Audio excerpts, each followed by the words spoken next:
Debate has raged over whether the pair should be allowed to feature for their clubs when the NRL competition begins next month, with ARLC Chairman Peter Beattie flagging the likelihood of a change to the code's behavioural policy at next week's annual general meeting in Sydney. LoadingThe Dragons and Sea Eagles could be left without influential players, both of whom take up sizable chunks of their respective salary caps.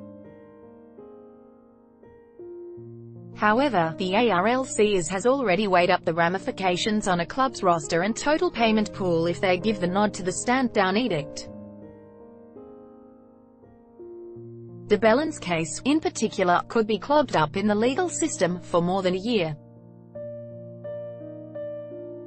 which would be a significant disadvantage for the Dragons should he be stood down for its duration. Under the proposal for salary cap relief, they could be allowed to go into the market and find a replacement player. It would be a small compensation for St George Illawarra, who have rallied behind de Belin, and are understood to have lobbied against any radical change to the code's behavioural policy.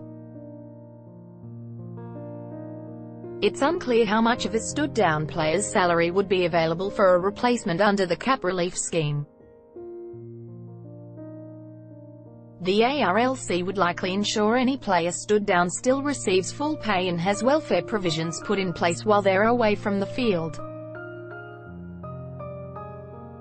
Only last year the NRL granted clubs salary cap relief for long-term injuries sustained in tests and state of origin matches, enabling them to spend up to $350,000 for players out for 12 weeks or longer. There is strong opposition to the policy change from the Rugby League Players Association, which has urged the NRL not to be judge, jury and executioner before the legal process is complete.